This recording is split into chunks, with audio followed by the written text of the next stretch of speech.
Welcome to another episode of the CPGGUYS podcast. Our co-hosts, Sri Rajagopalan and Peter V.S. Bond, explore how brands and retailers engage with consumers online, in-store, and everywhere in between.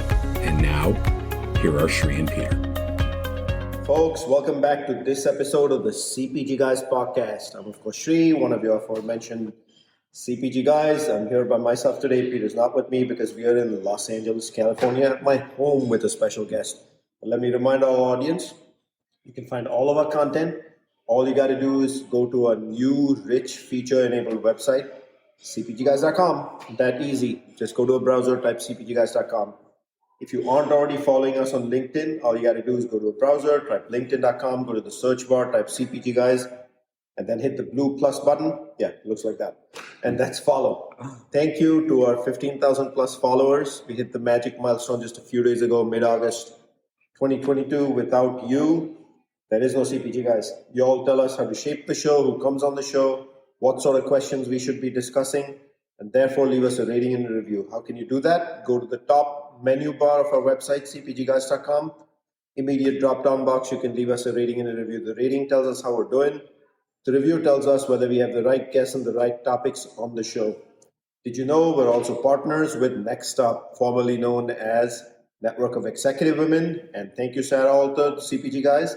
Have our own page now. nextupIsnow.org/CPGGUYS. Visit them, visit the page to find out how you can be part of female allyship and do your part in diversity and inclusion.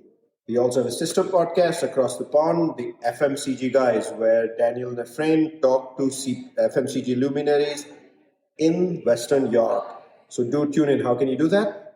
FMCGGuys.com. That easy. And we now have programming 7 days a week. We have Jeff Malmart from Mindshare on Tuesdays with the Retail Media Minute. We have my friend Brian Gildenberg from Omnicom Commerce on Thursdays, giving you the industry's hot topics.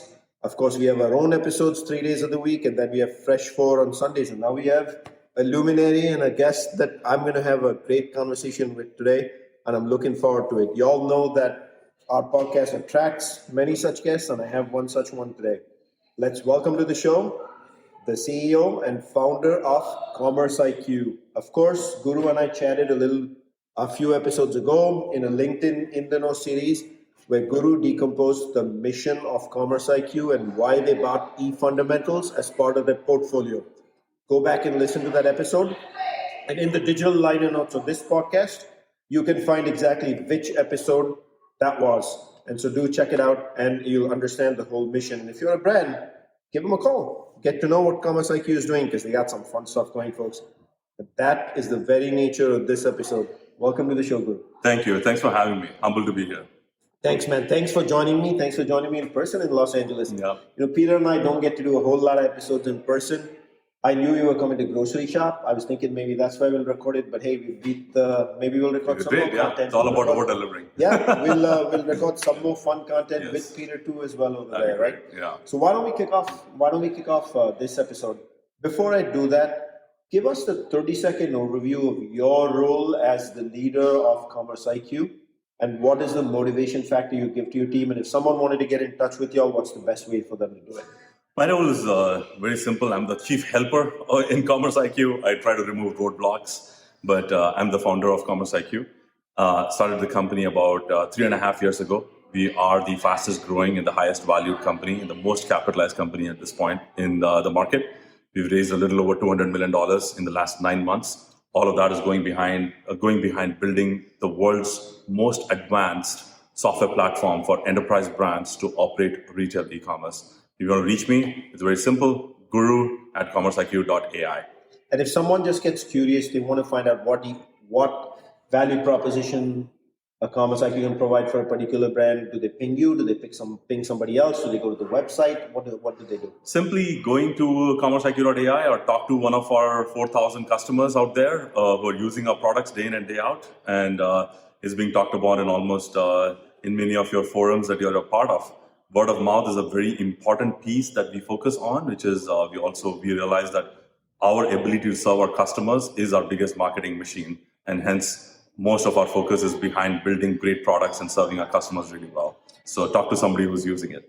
The best testimonial of success, the best testimonial of want to know is when somebody using your product is willing to talk about you. So that'll be awesome. Well said, Guru. So let's jump right in. Yeah. So I'm going to start with one of the easiest questions, but also one of the most complicated questions, right? We're now 20 years into e-commerce in the CPG industry. 20 years, 2 decades, right? Babies are born, they go through grade school, they go to college and graduate and do great things in life. Why is only 15% of most CPG's businesses in e-commerce 2 decades later? Why? That's a $1 million question. I think having looked at this business, there are waves in which e-commerce penetration has gone, and it has been started off with things that have been able to be sold online much more easily, things that could have been listed more easily, things that had higher propensity to buy online more easily. Started with what is called BMVD, books, music, video, and DVD. That's how it started. I didn't know that term, but makes sense now. Yeah, so that's books, music, video, and DVD. That's how it started. That's how, in fact, in 2004, when I joined Amazon was a BMVD shop. There was no consumer electronics. There's no health and beauty, nothing. And 2004 is when we actually launched consumer electronics. And it's just crazy to think about it that way. That's 10 years after founding Amazon was still a BMVD shop. So if you look at you look at the growth of and the proliferation of categories on Amazon, it'll sort of give us a blueprint of how category penetration has happened. BMVD, then came consumer electronics, and then came home and garden and kitchen and things like that. And the latest ones being digital content and things like that. On the way, Amazon tried selling shoes on endless.com, failed dramatically. And I didn't know that one. Yep, endless.com was like more than $1 billion bet. Bezos was very famously quoted saying one of the things that he has had to figure out was how does his bets become bigger and bigger as the company graduates higher and higher. Getting into music was a less than a $10 million bet for Bezos. Really? It was a big bet for him. But now getting into grocery is a tens of billions, hundreds of billions of dollars of bets that he's taken with acquiring Whole Foods to Go to things like that. And it's still, I would say it is still not paid off. The verdict is still out, whether it's Walmart or Amazon. And so the proliferation has really gone through what is the propensity of the shopper to buy online. And grocery was fueled none less than a pandemic, a black swan event that happened. It happens once in a century, maybe. And so that's what has fueled grocery into mainstream e-commerce. Usually when a black swan, well said, we use that term a lot on the CPG guys, that it was indeed a black swan event. Logic would tell you, though, if a black swan event was to happen, most of the industry would understand that, hey, a black swan event has happened, and the transformation would be like 800 miles an hour.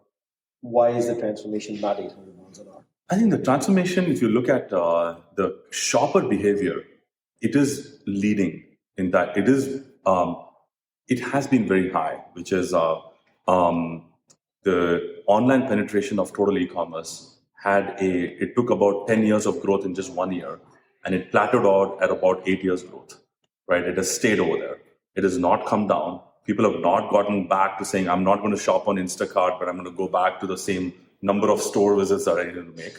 I'm still now, my parents who never opened their app and ordered online, they're ordering online at this point. So shopper behavior is there. Now the question is, have we as industry technologists, as industry operators, have we evolved with the pace of behavior of the shopper? Clearly not. We have not. I think we are still sort of stuck in a little bit of an old days. And I'll give you some simple examples. We are still using very brick and mortar techniques to operate e-commerce. Shopper is not taking a brick and mortar technique to operate e-commerce. They're pulling up an app. Shopper doesn't care. They're looking at a very brand new way of operating or of buying. So have we really gone to an e-commerce first way of operating our CPG company or a retail company? We have not yet. That transformation is yet to happen. So one of the things that kind of brews up to the top when you say that kind of transformation hasn't happened is, I always wonder, if you look at the marketing funnel, right? E-commerce is lower funnel activation, traditionally associated with closing the sale or the checkout process. That was a traditional definition of e-commerce. I do believe innovation, right? Any brand that's curating innovation. Could be apparel, could be food, could be beverages, could be toys, you name it, books, doesn't really matter. Today, if you want to create innovation, captivating the consumer is done through video, is done through digital. And then secondarily, once you're able to get the attention, which is driving the views, impressions, then you put it in store to drive the purchase. But it doesn't come the other way. Is the industry there? Does the industry get it that you need to focus on the digital funnel and not e-commerce, which is just the selling part? I don't believe it's there in the CPG. Or are you using the word e-commerce for the full funnel? Yeah, so no, when we talk about e-commerce, we look at the full digital funnel. So the platform, right? CommerceIQ is thinking full funnel, including acquisition. Exactly. So you're very much in the world of retail media too. Totally in the retail media, totally even above retail media. DSP. We're going to get to that later in the show. Yeah.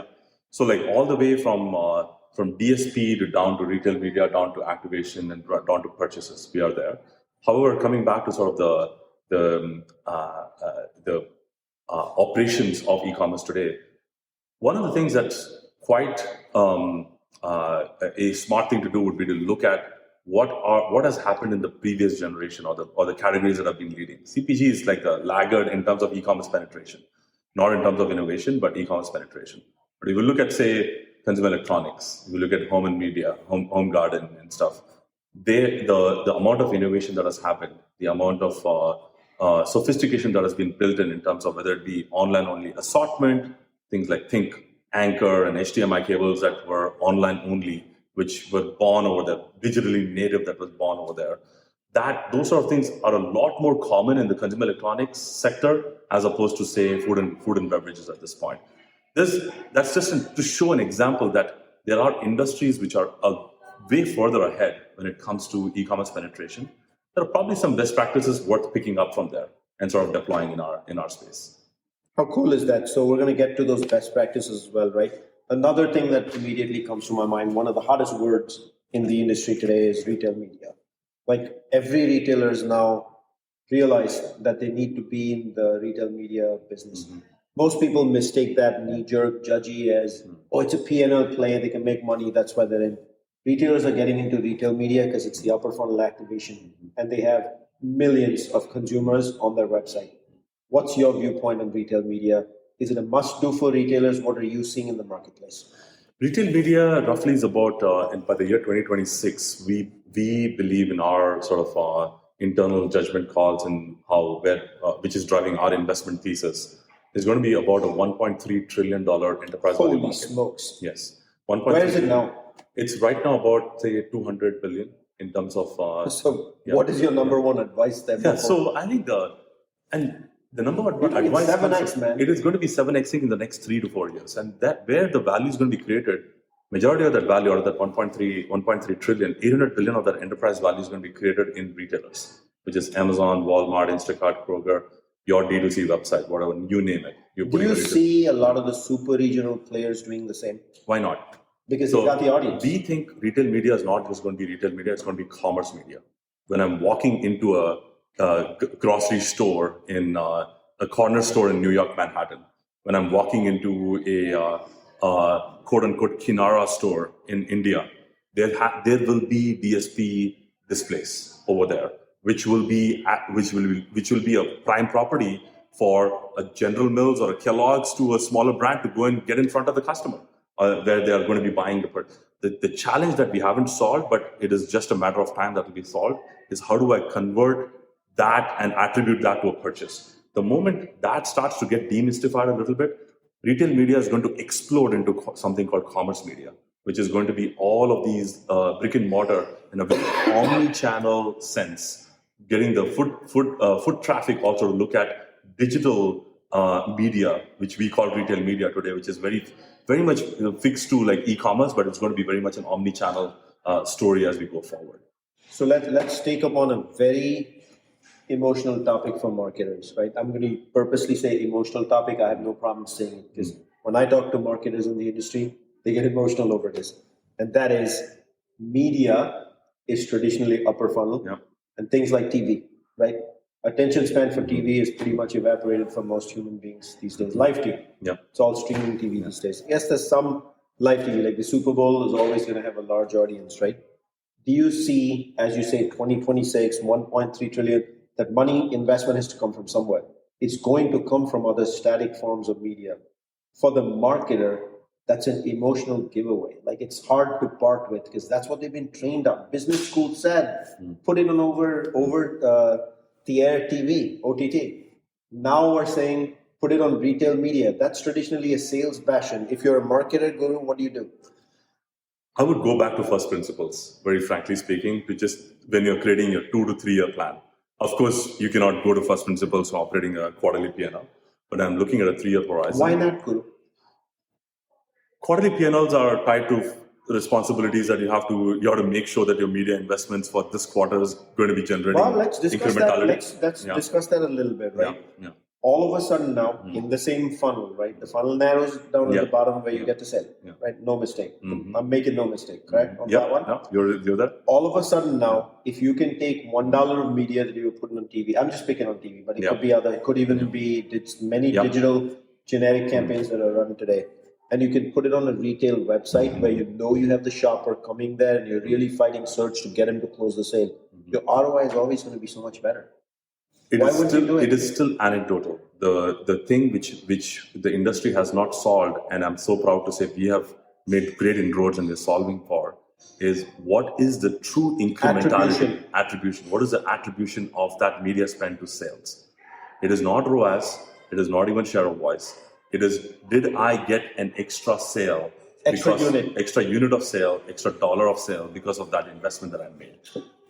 Let's get into it. Yes. Right. One of the things I repeatedly say on the CPG guys, and anytime a retailer is here, and many retailers have come to the show, Walmart Connect, Albertsons Media Collective. In fact, Albertsons will be with us tomorrow recording. We've had KPM and 8451. We did who's who on the show.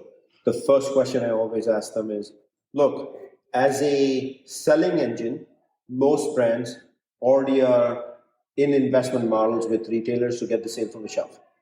And e-commerce is really picking off the shelf today, primarily. Excuse me. In that sort of environment, though, retail media is additive, extra dollars, right? It's coming from somewhere else. It has to be incremental. Why is the industry not going to incrementality? Because every penny you put in retail media should be an incremental unit that you get. Some algorithm that kind of says, if I put $20 million into retail media and this retailer, I'm getting this many incremental units. That should be the metric. Yet, why is everybody still measuring lower funnel that they got the sale anyway from the shelf? Or is it loss of audience that they wouldn't have gotten the sale? I think the key is to figure out how you truly measure incrementality on retail media. And for which you have to go back to first principles on how search works. Search is not a function of relevance alone.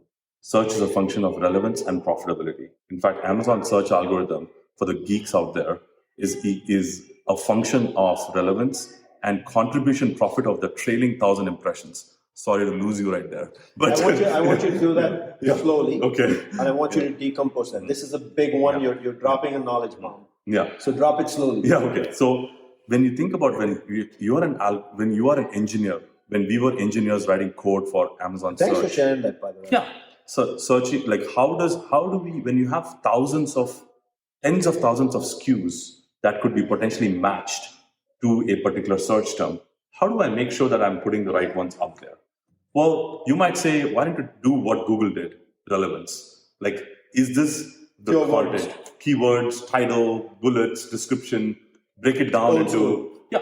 And there's a machine learning concept called TF-IDF, term frequency, inverse document frequency, which basically says... Slow. Term frequency, inverse document frequency. TF-IDF. TF-IDF. I didn't know that one. So it's an age-old machine learning concept where we talk about creating a bag of words from a content and creating a vector of that in terms of how this is going to, what does this page represent in terms of the words? Each of the words become a vector, but not pulling back into something less technical. At the end of the day, what I'm saying is, if I'm searching for a diaper, is this page talking about diapers or not? That's all it comes down to. Well, that's relevance. Lots of algorithms can go behind that. That's great. But that wasn't good enough. What we said was we also had to weight profitability into it. Amazon's profitability, Walmart's profitability, retailers' profitability, not CPG's profitability, but the retailer's profitability. That's why Amazon is known to calculate something called contribution profit, CP. You would probably hear that in like hallway conversations if you're talking to a vendor manager. I've heard of it. Yep. And CP is nothing but price minus cost of goods, and you load in about 100 other below the line parameters, including fulfillment costs, warehouse costs, returns, damages, allowances, all those things. There's about 100 things in that P&L. And when Amazon calculates CP, it's calculating all the way down to a net P&L for that particular SKU. What Amazon is doing is that they're looking at every single click that has gone through to your product detail page to look at the profitability of that. And the profitability is going to be also now is going to be dependent on the conversion and the profitability of that SKU. So now I'm baking in relevance, conversion, and unit margins from the sale. Now, this is now you can now go back when you were doing that analysis and you saw and your analyst showed you that, gosh, this is a brand new SKU, 80 reviews, and I've got 3,500 reviews. Why is it number one on the search? Well, because the profitability was high, it's driving margin. The conversion is high. It's driving higher margins for the retailer, and it is the same category that you're in, and it's the same setup. So what we're saying is, given all things being equal, the relevance being equal, I will give more weightage to the higher converting and higher profitable item. That's what we're saying. So going back to that, decomposing that and saying, okay, well, if I have to now capture incrementality from the retail media search, then I have to invest everything with respect to now being accountable for profitability and expected conversion from that SKU. Now that's a machine learning problem. I cannot just first of all, I need to get two data sources together. By the way, my profitability is sitting in a digital shelf measurement software and or maybe a P&L somewhere. And my retail media sitting in Walmart Connect or Amazon advertising. They're not talking to one another. And it's just a monthly or a quarterly reconciliation they're doing for the CFO, not for real-time decision making. So what we have done is we've gone back and said, you know what? If you truly, truly want to capture retail media and want to bring incrementality, you have to get to the guts of it. And you cannot be afraid of doing this math. So we, of course, sort of obfuscate a lot of this math and make it simple, but we do the hard work in sort of calculating the expected conversion, calculating the expected profitability, and making sure that every dollar is incremental that we're spending in retail media. So such an important term, right? Like calculating incrementality. I would say 98% of the conversations I've had here on the CPG guys in this space, very few have kind of boldly taken it on, like you have to kind of decompose it, right? In some weird, wicked way, I'll tell you, the search algorithm that you just decomposed, right, which is really taking profitability into account, that is the blueprint of brick and mortar. If you walk in and look at a shelf, you'll see stuff that's at the 4 feet level. 5 feet is your average level, which is like premium, high margin, high velocity and conversion. Stuff that's at the bottom, low margin. Okay. Low margin. There you go. End cap, excellent margin. High units, high coverage, in season. That's another key word for end cap, in season. You go lobby display, very short term, 48 hours, very in season, such as PepsiCo, Coca-Cola, Frito, and Super Bowl. 2 days before Super Bowl, everyone's buying chips, soda, water, beverages, juices, things of that nature. So in a weird way, it's kind of coming together. It is. I don't think the fundamentals of the business have not changed. It's just the real-time nature of it. Also the skill set. It's a skill set difference. If you understand that that's how the brick and mortar shelf is, you have to be able to apply it on the digital side and not be fear. I think one of the things I think people fear the most is making that translation. They want to stick on one side of the fence, but it's the same thing. At the end, it's just a different skill set. You have to know the terminology and not be afraid. There's one big difference though, Guru, and I want to get into that in 1 second. But let me remind our audience that I'm speaking to Guru Hariharan, the founder and CEO of CommerceIQ today on this episode. Hey, Guru, let's go into a darker place right now, okay? Which is knowledge, right? So knowledge, and to be great as a merchant, to be great in selling branding, or to be a marketer, I strongly believe you have to understand the basics of tech. You have to understand AI's value proposition. You have to be able to speak ML. Data science cannot just be on a whiteboard, a 2-letter word. You have to actively participate. Do you think the future of CPG requires tech anchors? The present of CPG requires Love that. And I'll give you a simple example. Let's say I'm in charge of putting out a new assortment. Okay, I want to test out a new assortment. And the old days of doing it is that you have a merchant or a category manager with an excellent gut feel. Gut feel came with thousands of hours of working in this category and analyzing and things like that. And you go and say, here's my gut feel, I'm going to put something on the shelf and let's see if it works. But in the new age, what that has been replaced by is, can I actually create some virtual assortment? Can I create a virtual bundle? And by the way, does the CommerceIQ platform help you do that? It does. It allows you to figure out. Excellent. It allows you to figure out what are the trending search terms and where do I not have the value and, like, say, a competitor is conquesting it. Perhaps I have an ability to conquest at a time of weakness for them. So that is looking at a 2x2 of, say, which are very high and emerging keywords, which are kind of maybe smaller ones today, but they're going to be determining the future of the category tomorrow. Can I start to have a play over there? That's what we're trying to answer in some of these things. So in the future, in present and the future, my ability to test and iterate quickly is going to determine the success of my ability to put the right assortment. It's not the gut feel. By the way, that's how we at Amazon, when I was at Amazon, when Amazon beat Barnes and Nobles and Borders at their own game, they've shut shop. How do you think that happened? It was not by hiring ex Barnes and Nobles and Borders merchants. It was by putting a junior engineer to do a bunch of experiments.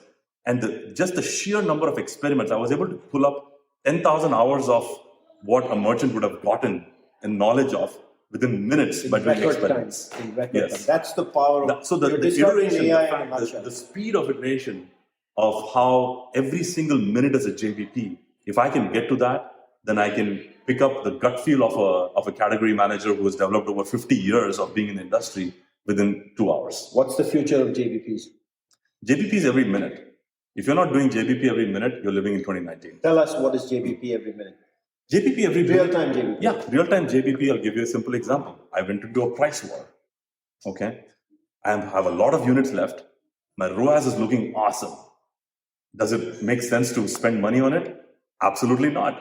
Well, today, are we spending money on it? Absolutely yes. Why? Because ROAS is becoming awesomer. I don't like that method. Yeah. I do not like ROAS. So it's outdated. The ability for us to leapfrog from ROAS to true incremental profit-driven ROI is the holy grail. Love it. Yeah. We're going to have to chat a whole lot more in another episode about just incrementality and incremental profit, because at the end of the day, ROAS can be doctored. Yes. I'm not so sure all marketers knows that agencies can doctor ROAS if you want them to. Totally. Because if you just put all your money on branded keywords, your ROAS is artificially going to be amazing, and you're going to actually win awards. Exactly. For performance. Exactly. So let's stay on the tech theme, and I want to jump into AI. Yeah. Right. AI in the CPG industry is a buzzword. Being thrown around left and right. So is ML. Right. Give us the 5,000 foot or 50 foot, whatever you choose to, overview of what is the connection between AI, ML, and the everyday CPG industry job. Yeah, this is something which is close to my heart and I feel very passionate about. Every industry today has been disrupted, and every industry will be disrupted by AI. Sundar Pichai has been very famously quoted saying that AI is going to be as fundamental of an invention like electricity. And that's what we're going towards. And when I come from Silicon Valley, that's where I've sort of grown most of my professional career in. If you look at traditional industries, they have been disrupted by AI, but it has taken time. It's taken patience to disrupt. Let's take car industries. Elon Musk was laughed out of the room when he said he was going to be putting AI into cars, right? It's crazy, right? Yeah. I have Teslas. Yeah, I love them. I will never roll back to I have 3 ones hidden in the garage. I will never roll back to another vehicle. But it takes patience. 2008, 2009, 2010, nobody heard. 2012, there was a Roadster. Nobody was buying it. Like, it takes time for these things to evolve. I'll give you another example. And these are all examples which we in CPG industries don't think about. But because we are in sort of in an AI industry, more than even a CPG industry, I get to see this. There's a company called Procore Systems. Now, what does Procore do? They've taken a very traditional industry like construction, right? And they've put AI into it. How? Well, they said construction workers and construction managers who are on the field never had access to internet 10 years ago. Now everybody has a mobile phone. They have access to internet. Why do they have to go back and look at blueprints? And why do they have to go back and look at, they have it on the hand. Like if they have it on the hand, why is it just a blueprint? Can I actually suggest what is the next recommendation to do? Where should I send my plumber to? Where should I send my electrician to? Because something else is going to break and stuff like that. Predictive analytics, automation have come into construction. Now, we don't think about this when we are in an industry like CPG, but every single industry, whether it's car industry, construction industry. I'll give you one more example. There's a company called Viva Systems. You don't hear about it. It's a $48 billion market cap company, which is essentially doing CRM for pharmaceutical industries. Like just pharma companies are using Viva Systems to manage their sales force in a very predictive fashion. Again, very age-old industry. It used to be very much like, people are famously carrying bags, going to the doctors. How can that be disrupted? Well, guess what? It has been disrupted. And by being disrupted by this AI company called Viva Systems, it took them 15 years to get where they are today. So when I look at a CPG industry, Sri, we are like year 3 out of year 10 in terms of AI-driven disruption. 2030, 2031, we're going to look back and say, holy cow. Too far away now. It's not. But we have to be patient. One generation. But every single month can feel like a grind because it's in the grand scheme of things, you've traversed only 1 out of 100 steps. And so that's the long game that CommerceIQ is playing. And we are really bringing AI one step at a time, one module at a time, one feature at a time for our customers. Awesome. So thank you for decomposing the tech portion of how it can make a difference in CPG. I want to talk more about CommerceIQ now, your value proposition, the solutions you have. Let's get down to brass tacks on the solutions, right? What solutions exist within the CommerceIQ architecture? Give us a flavor for the 2 or 3 types of different solutions that brands can actually use every day. Yeah, so I'll give some real examples to think about what the value proposition is. Some of our best customers are using CommerceIQ for driving full funnel retail media. When they think about retail media, it used to be they transitioned from a agency, they transitioned from a retail media only self-service platform. Self-service platform, and also can be operated as a managed service. So you can buy media. You can buy media. So you have APIs going. That's right. We are directly connected to Walmart Connect, Amazon, Instacart. You can buy media. Correct. You can buy media through that. You can manage. You can create campaigns, and you can administer. Manage it real time. Exactly. I mean, if I'm going to use your platform and I'm not managing it real time, then what's the point, right? Like you might as well just do it. Yeah. I'm foolish. Yeah. So we make it very simple for a great marketer to come in and codify things in a way that the machine can operate in real time. Are brands taking advantage of this? Brands are taking advantage. Some of our best customers, which include Nestle and Georgia Pacific, what they're doing is they're setting rules, they're setting strategies, saying, these particular product portfolio, I want to drive profitability. This portfolio, I want to drive share of voice. This portfolio, I want to grow for brand presence and things like that. So how do we deploy artificial intelligence? And by the way, when I'm doing that, can I keep every dollar to be incremental? Can I keep every dollar that I'm investing aware of my supply chain? Supply chain sitting in the back office. Can I tie that back to over there so that if something's going to go less than 0.5 weeks of cover, if I'm going to run out of stock, let me pause campaigns over there so that I'm able to do that in a much real time. With the acquisition of eFundamentals, now we can do that across 440 retailers at this point in about 40 countries. So your reach is exploded. Yes. Right. Yes. So that's the retail media. That's the retail media. But I also assume it's not just media buying. It's fully loaded AI-based analytics which means as you run campaigns, you're having a lot of post-campaign analytics that the platform's spitting out. Yeah. And it's all helping you optimize the next campaign. So let's stay at retail media for a second before we go to 3 other use cases that we solve. In retail media itself, one of the things which we are helping our best customers solve is, if I have an incremental dollar, where should I be investing in? Should I be investing in Amazon, Walmart, Instacart, or Kroger? And that's not just based on revenue, expected revenue. That's based on expected profits. What am I getting? Because if I'm a high margin business on, say, Walmart, low margin business on Amazon, my ROAS may look terrible on Walmart, it may still make sense to be on the efficient frontier of spend to actually spend that extra incremental dollar on Walmart. So we're answering Completely got it. that question. We're also answering the question, well, should I spend it in a top of funnel, DSP? Should I send it in bottom of funnel? Or should I send it in a promotion engine like a VPC and things like that? So we in fact figured out that if you are able to spend dollars in a very coordinated fashion between DSP and sponsored search, then the ability for you to drive a return on your spend is much higher. Simply a simple example that when I'm able to spend dollars on DSP and search together, that intersection of those things, my conversion on those items were 5x more than when I'm spending just on one of them. So can I be coordinated? And of course, it needs more dollars, which means can I be coordinated and spend that on real in-stock, real profitable items, which is going to put money in my pocket and drive my EPS. So that's kind of what the types of things that we are looking at in retail media. To just look at it's like sounds to me like a 360. Very 360 view, which takes into account profitability and strategy in terms of what I want to do with my retailers. That's retail media. There are three other ones. One of them is very, very well known, which is digital shelf measurement, eFundamentals. We just acquired eFundamentals, and we've talked about that. And the really good thing that I like about them is that being agile and being very omni-channel.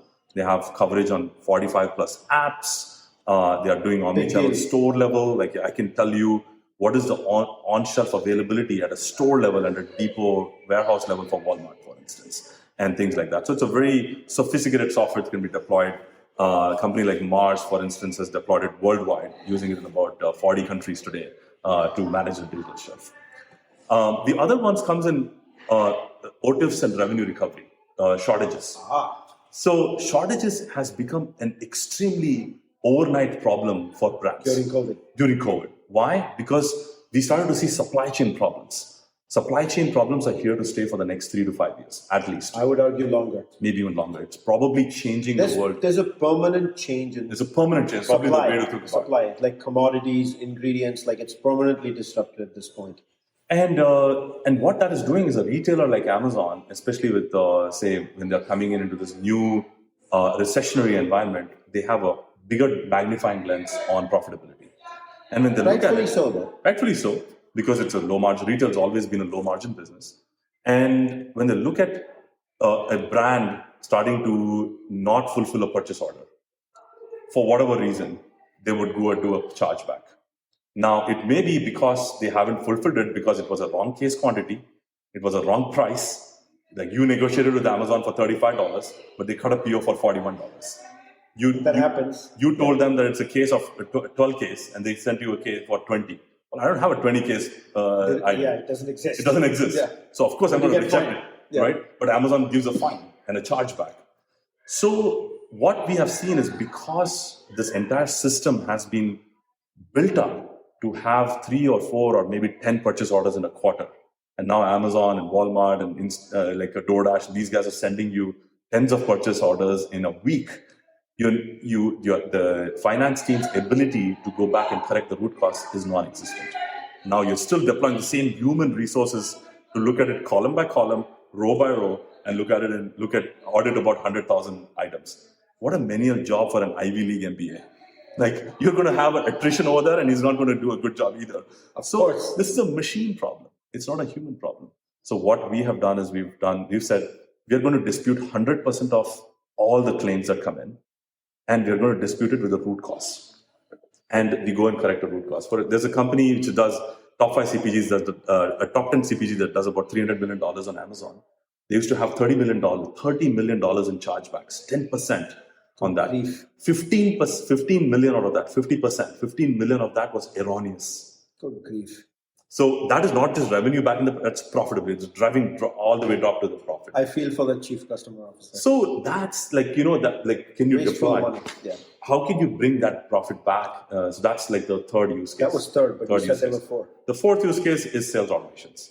If I have a team of, I used to have a team of 200 to manage Walmart. I have a team of 4 to manage my Amazon business, which is probably even more strategically important, maybe getting to be half of that business.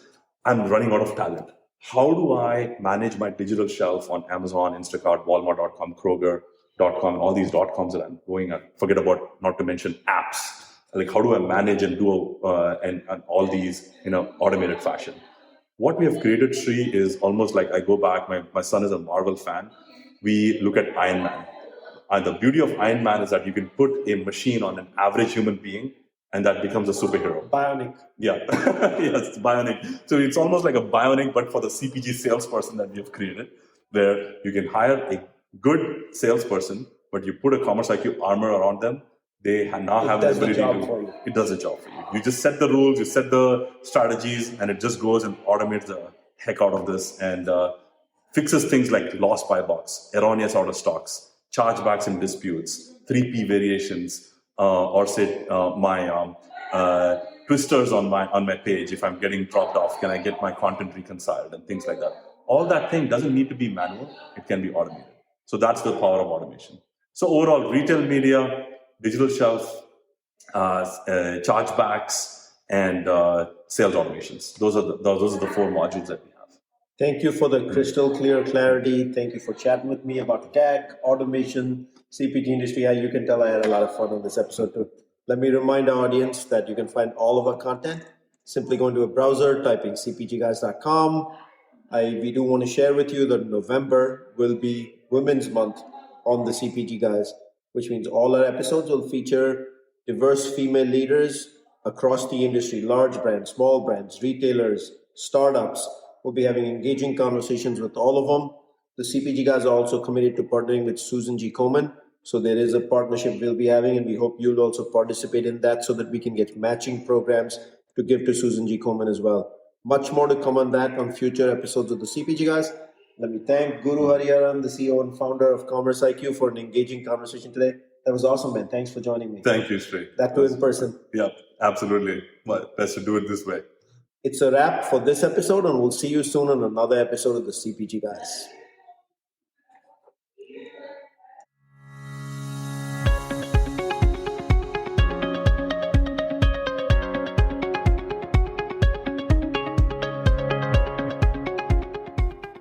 The content in this podcast episode is provided for general informational purposes only. By listening to our episode, you understand that no information contained in this episode should be construed as advice from CPGGUYS LLC or the individual author, hosts, or guests, nor is it intended to be a substitute for research on any subject matter. Reference to any specific product or entity does not constitute an endorsement or recommendation by CPGGUYS LLC. The views expressed by guests are their own, and their appearance on the program does not imply an endorsement of them or any entity they represent. The views expressed by CPGGUYS LLC do not represent the views of their employers or the entity they represent. CPGGUYS LLC expressly disclaims any and all liability or responsibility for any direct, indirect, incidental, special, consequential, or other damages arising out of any individual's use of, reference to, or inability to use this podcast or the information we present in this podcast.